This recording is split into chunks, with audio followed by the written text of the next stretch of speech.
Hay'adda Najdah Organization for Relief and Development ayaa maanta maalintii labaad oo xiriira gargaar raashin iyo lacag u qaybisay qoysas barakacyaal oo ka soo barakacay dagaaladii ka dhacay degmada Beled Xaawo ee gobolka Gedo Soomaaliya. Maanta ayaa waxaa ka faa'iideystay gargaarkan 320 qoys oo barakacyaal kuwaas oo ku sugan gudaha iskuulka Shashafay Primary ee magaalada Mandera.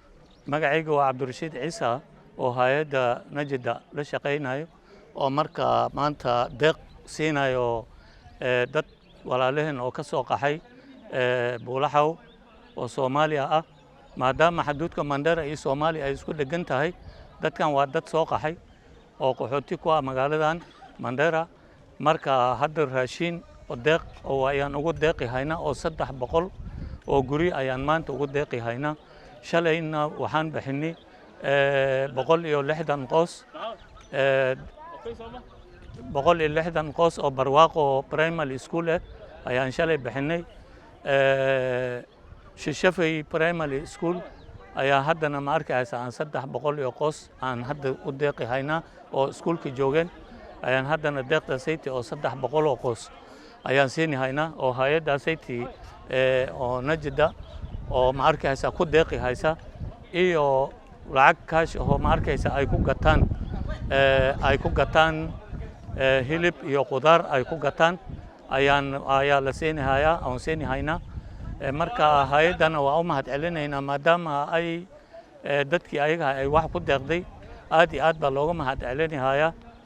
Marka mahadaasna waxaan leenahay ayagana khayr Allah siiyo Allah barakeeyo maadaama ay dadkaas ay soo xasuusteen oo aynu wax ugu deeqeen. Marka hadda kulligood marka la isku daro iskuulkii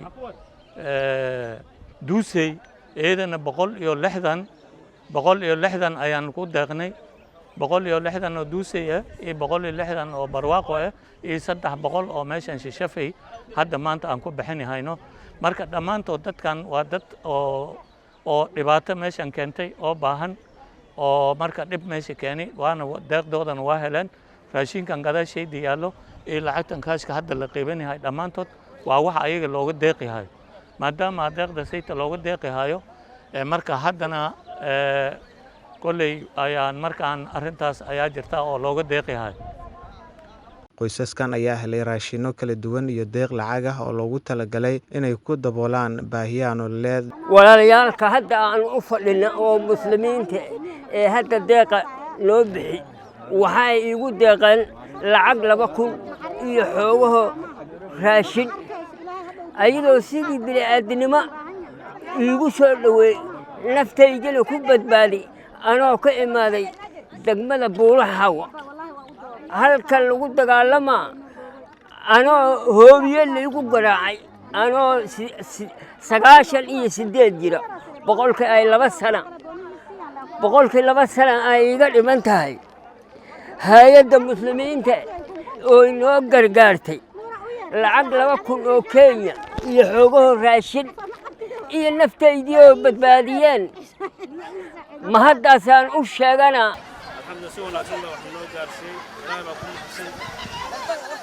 Alhamdulillah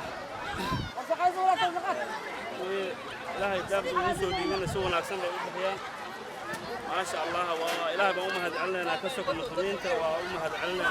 Si kastaba ha ahaatee shalay isla hay'adda Najdah ayaa gargaarkan la mid gaarsiisay barakacyaal ku noolaa Duusay Primary iyo Barwaaqo taasoo qayb ka ahayd qorshe ballaaran oo lagu caawinayo dadka ka barakacay colaadaha iyo dagaalada ka dhacay Beled Xaawo. Mas'uuliyiinta hay'adda ayaa sheegay in dadaaladaasi ay sii wadi doonaan ayagoo ku baaqay in la garab istaago dadka ku dhibaataysan xeryaha barakacyaasha. Ibraahim Nuur Cabdiraxmaan, warbaahinta Daawa, Countiga Mandera.